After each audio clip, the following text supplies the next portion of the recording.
Hey everybody, I wasn't planning on doing a video tonight, but I decided I would do it. It's about werewolves, and I've got different encounters. There's going to be more than one encounter on this video.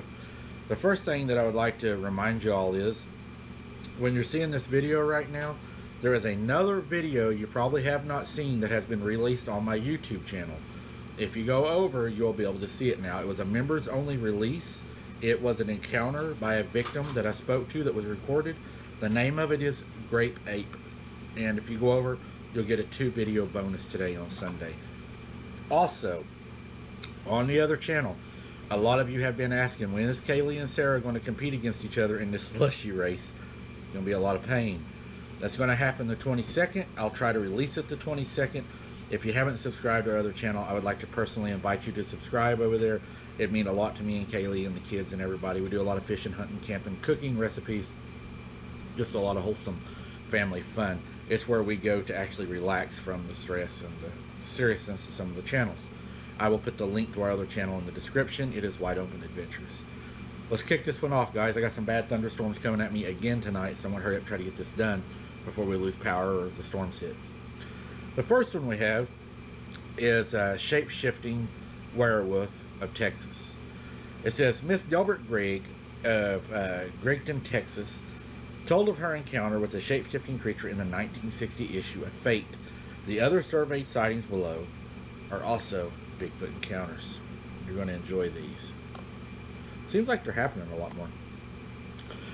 Miss Gregg said that one night in 1958, when her husband was on a business trip, she moved her bed close to a screen window, hoping to catch some cool breeze. I can't talk tonight. From a thunderstorm brewing on the southwestern horizon, she heard a scratching sound from the window. Shortly after, she fell asleep. In a flash of lightning, she saw a huge, shaggy, wolf-like creature clawing at the screen and staring at her with a baleful, glowing, slitted eyes. She saw it bear its white fangs. The creature fled from the yard into a clump of bushes as she leaped from her bed to grab a flashlight. Miss Gregg said, I watched the animal come out of the bushes, but after a short time, instead of a great shaggy wolf running out, the figure of an extremely tall man suddenly parted the thick foliage and walked down the road, disappearing into the darkness. So what do y'all think about that? Do you believe that this guy transformed into the werewolf, or do you think the werewolf ran away and then this guy happened to come along? What do you think about the first story? The second one is in Wisconsin, werewolf sighting. Mr. Shackleton was driving east on Highway 18 near Jefferson in southeastern Wisconsin on an evening of 1936 when he saw a figure digging in the Indian mound. He saw a hair-covered creature that is over 6 feet tall with both ape-like and dog-like features. With pointed ears standing erect, its hands have shriveled thumbs and the forefinger on each, and also 3 fully formed fingers. Shackleton went back to the sighting the next evening, hoping to see the creature again, and he did. The creature was making a neo-human sound. So one second, guys. Hey, buddy, would you hand me my glasses right there on my hat? I forgot to use them while I was my other glasses. My seeing glasses? They should be right there. Are they laying over there? Oh, up there. They're on the back of the couch. Hunter or Logan's helping me, guys, to get my glasses so I can see. Thank you very much, buddy. Welcome. There we go. I can see now. Shackleton went back to the sighting the next evening, hoping to see the creature again, and he did. The creature was making a neo-human sounds with 3-syllable growlings. Years later, his son, who is Kenosha newspaper editor, wrote that his father's first thought was that it must be something satanic. In southeastern Wisconsin, several decades later, equally enigmatic beast would figure in a host of reports as described below. So what do y'all think about that one? Pretty crazy. Werewolf creature in Ohio. And Ohio seems to be very high for werewolves. So does Maine. Between July and October of 1972, a number of residents of Ohio allegedly saw a werewolf-like creature. Some people reported encountering a 6 to 8 foot tall creature that a witness described as human with an oversized wolf-like head and an elongated nose. Another said it had a huge hairy feet, fangs, and it ran alongside like a caveman in the movies. Let's check some cars. Then we have a werewolf attack reported in New Mexico.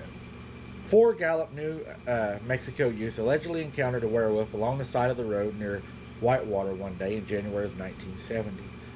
One witness reported it was about 5 feet 7, and I was surprised it could go so fast. At first, I thought my friends were playing a joke on me, but when I found out they weren't, I was scared. We rolled the windows real fast and locked the doors of the cars. I started driving faster at about 60 miles an hour, but it was hard because that highway had a lot of sharp turns. Someone finally got a gun out and shot it. I know it got hit and it fell down, but there was no blood. I know it couldn't be a person because people cannot move as fast as what it done, but the gunshot did bring it down.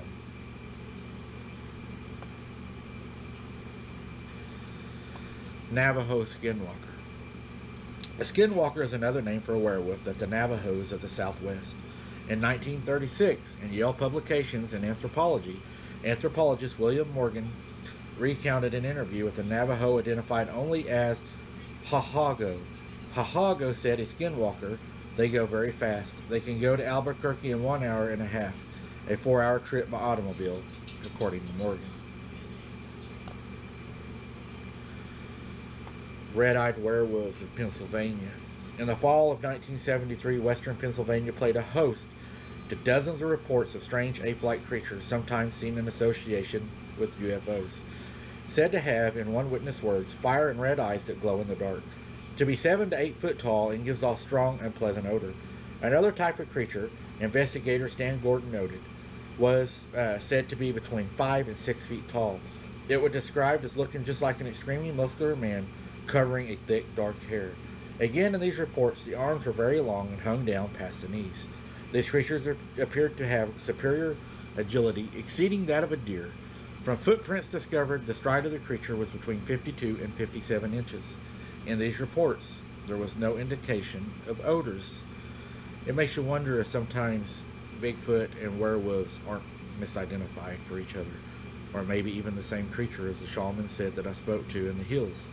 They say they're the same thing, and I'm starting to see a lot of evidence that suggests that that may be a strong possibility. Wisconsin Werewolf Attack. On October 31st, 1991 at 8:30 p.m., a woman drove on Bray Road near Delavan, Wisconsin, which is approximately 30 miles south-southeast of Jefferson's site of Shackleman encounter in 1936. Felt a right front tire jump off the pavement as it had hit something. The woman stopped her car and looked in the misty darkness and saw a dark hairy creature with a bulked-out chest racing towards her. She went back to her car and tried to speed away when the creature leaped onto her trunk. The creature eventually fell off from the trunk because the trunk was too wet to have a firm grip. Later, the woman returned with a friend, and they had a glimpse of a big form rising from the side of the road. They left and never returned. Wisconsin Werewolf Encounter. Lori Ann and Drizzy had a similar encounter as above in the fall of 1989. She was driving on Bray Road a half a mile away from the above encounter, where she thought it was a person kneeling in a hunched position on the edge of the road. She slowed down. To her surprise, she figured that she had stared at her no more than 6 feet across the passenger side of the car. The figure was covered with grayish-brown hair with big fangs and pointed ears. His face was long and he had a snout like a wolf. She told reporter Scarlett Shanky the figure was glowing in the darkness and they were a yellowish gold color, its eyes. The arms were really kind of strange, jointed like a man or a woman would be, she said. He was holding his hands with his palms upward. The arms were muscular, like a man who had worked out a little bit. The back legs looked like they were behind him, like a person kneeling. The sighting lasted about 45 seconds, and she had no idea what the creature could have until she saw the illustration of the library of a werewolf. Around the same time as above in Elkhorn near Delavan, a dairy farmer named Scott Bray saw a strange-looking dog along his pasture on Bray Road. It was bigger and taller than a German Shepherd. It had pointed ears and a hairy tail with long, scraggly, grayish-black hair. It was built heavily in the front, a real strong chest, and a soft soil nearby he found enormous footprints, which is 4 to 5 inches in diameter, and they had 3 toes. That's interesting. I'm getting some reports a lot now of a 3-toed creature. We do have those around here. I've seen them. Do you guys think that there's a possibility that the werewolves and the dogmen and the Bigfoot are all the same thing, just misidentified? The shamans, they said that they were all the same creature, like a small dog Some dogs don't have tails, some dogs have tails, some are huskier, some are smaller, some have snouts, some don't have snouts, some don't even have no snouts like the pugs. They say they're the same thing, and I did ask them, I said, what makes you think that you all are right and that we are wrong? And they said, well, because we lived with them, we traded with them, and they had their own language, and they also spoke to the Indians. But they started eating their children and taking their women, so the friendship broke up. Now, they said they were larger, they were different, but they were human enough that they did call them cannibals, but they were also different, also, some of them looking more like canines. And sometimes I feel more comfortable, instead of calling them werewolves or dogman, because the Indians up there told me that dogman is a white man word for these, and that werewolf was okay, but they actually prefer Sasquatch and Gugwe, which they say are the same thing. It's just a Gugwe is a meaner version of the Sasquatch. They say it's just like comparing a really friendly collie to like a, and I hate to say it, to like people would compare to a pit bull, which I don't think pit bulls are any worse than any other dogs. How you raise them, I've raised all kinds. But anyways, just, you know, something got me to thinking. I wanted to share these encounters with you guys. But again, I would like to invite you personally to come over and join our other channel with the boys and stuff. Support us over there. We'd love to spend the time with you.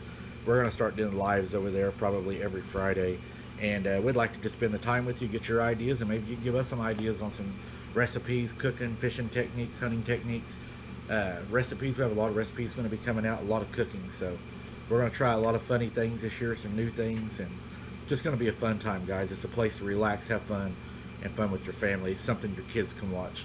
But we appreciate y'all as always. Thank you for watching this video. Don't forget to watch Grape Ape after watching this video. It should be available to y'all now at the time of the drop of this. I'll set it to drop after. And keep your head on a swivel, guys, and we'll see you on the next one. Saturday night, actually, at 7:45 on the live.